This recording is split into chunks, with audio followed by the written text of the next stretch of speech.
watching who else we play in Miami. I know. Coach, with an opening night and the excitement that surrounds it and the emotion, how do you get a team to collectively harness that energy without playing it outside itself? Yeah, I'll keep going back to it. I think you just focus on the process, the work that we've put in up until this point. You know, obviously it's unique that we're playing them and we've played them twice in the preseason.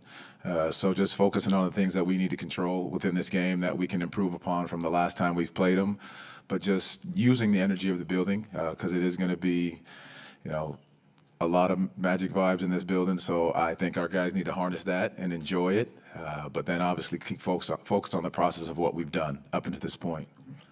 We saw different starting lineups throughout the preseason without Jalen. Just is Jalen going to start tonight? And if so, who will he start again with? I love the way you phrased that. You tried to get around now, and that was pretty good. I'll let you know, though. How tough is it to tell a player like Jalen, hey, you know, we're going to ease you in, we're going to ease you back because you want to think long term? Does he understand the importance of that? Absolutely. To your point, you know, the long-term vision of what he's able to do and what we need him to do throughout the year. I think that's going to be very important, and he understands that. We've had many conversations going into it, and he gets it. You know, it's part of his process, part of his journey, the things that he's done, you know, to get back. And he's been in this situation somewhat before, so he understands a big portion of it. So if Jalen does not start, then who starts? I'm sorry. Well, you tried. It's okay. I'll let you guys know. Coaches always say that the outside noise, whether it's good or bad, can't matter. Like it's not supposed to matter. You can't let it into the room. You know what the expectations are. You know that a lot of people who probably don't know very much are saying a lot of really nice things about your team. How do you manage the fact that there is a burden of expectation on these guys for the first time in a lot of ways? It goes back to exactly what Dan just said, speaking about the excitement in the room when we get out there tonight. You focus on what you know you've done. You focus on the process and getting better every single day.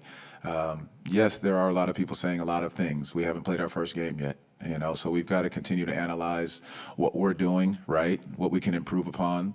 And we've also had that whole locker room be in the same situation where you run off 9 straight and you're amazing, and then you drop 2 and they're wondering what happened. And so to not go up and down and back and forth with what's going to happen and just focus on our process is going to be a big key for this group of young men.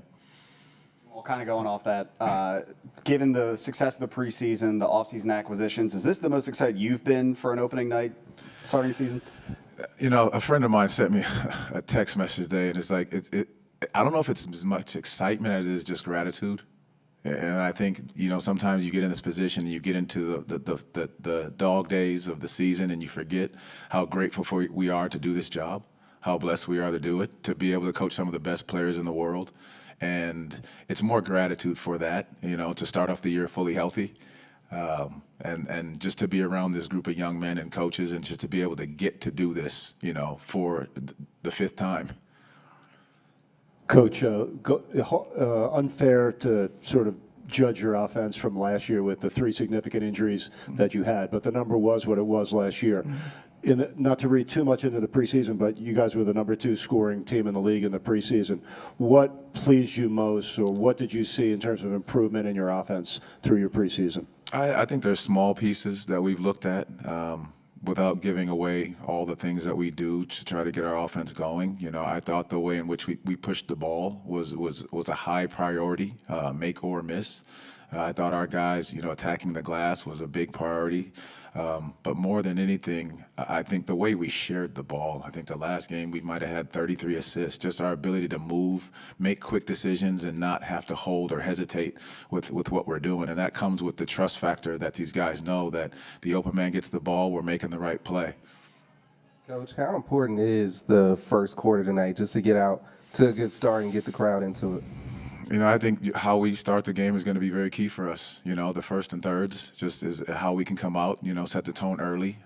And that gets our guys a great amount of energy and trust in the work that we've put in. Coach, coming into this to this season with spacing the floor, adding key guy in Desmond Bain over the summer, is there a target, like 3-point attempt number that you would like to see your team hit throughout this season when you look back on it? No. No, I think it's the open man gets the shot, and we're not hunting them, but I think the more we can touch that paint and spray out and find guys for easy shots is what it can be our superpower, and I think that's what we're going to look towards. Hey, Coach. Good to see you. Wanted to ask you you talked about sending guys to the glass, and it seems to be a huge strength of your team. A lot of other teams seem to be pushing that emphasis even in the preseason. Have you noticed that, and a change maybe in people attacking the glass more? And is that a conscious effort on your side to send 3 guys, 4 guys on most possessions? Yeah, we want to give ourselves an extra opportunity, and it is something that is happening throughout the league. And we talked to the guys about it a lot yesterday, not just the crashing, but how every team is trying to play. And it's easy to say it right away in training camp. You go through it, you're watching videos, everybody's saying we want to play faster, we want to defend, we want to be physical, we want to crash the glass. Everyone's saying it. It becomes the details that matter in it, and then it becomes the ability to make sure you're coaching it throughout the entire year. Anything else? All right, thank you. Thank you all.